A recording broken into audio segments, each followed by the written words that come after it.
السلام علیکم ناظرین، آج پاکستان سمیت پوری دنیا میں 13 فروری ریڈیو کا عالمی دن منایا جا رہا ہے۔ اقوام متحدہ نے اس دن کو منانے کا اعلان کیا تھا اور کافی عرصے کے بعد اس کا اعلان ہوا تھا، ورنہ ریڈیو کا کوئی دن عالمی سطح پر نہیں منایا جاتا تھا۔ ریڈیو آج بھی سنا جاتا ہے، جیسا کہ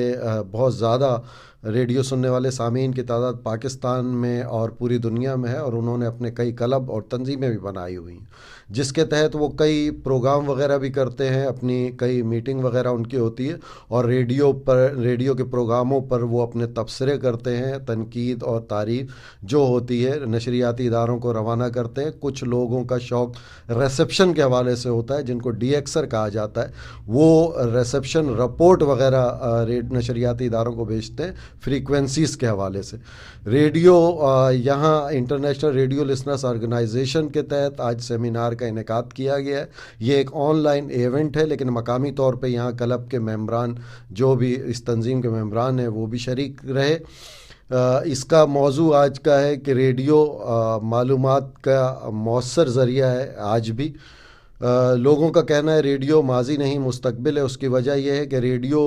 جب ٹیلی ویژن آیا تھا یا مزید جدید ٹیکنالوجی آئی تھی، تو کچھ لوگوں کا یہ گمان تھا کہ ریڈیو اب ماضی کا ایک حصہ بن جائے گا، لیکن ریڈیو نے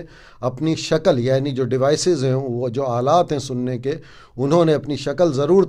تبدیل کی ہے، لیکن ریڈیو سننے والوں کی تعداد میں مزید اضافہ ہوا ہے، جس کی وجہ یہ تھی کہ پہلے ریڈیو شارٹ ویو پہ ریڈیو سنا جاتا تھا، اب ریڈیو انٹرنیٹ پر، ریڈیو موبائل میں، ریڈیو ایف ایم پہ، ریڈیو اور مختلف ذرائع سے، سیٹلائٹ پہ ریڈیو سنا جاتا ہے، اور ریڈیو کی تعداد سامعین کی، سننے والوں کی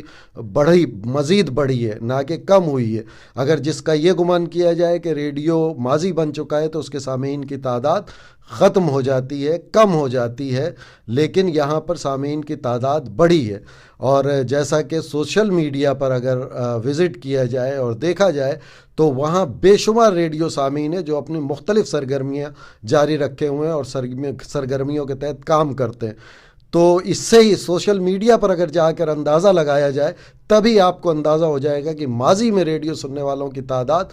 کم تھی، اب ریڈیو کی تعداد جدید ٹیکنالوجی ان کے دسترس میں ہے، اس وجہ سے وہ زیادہ ہو گئی ہے۔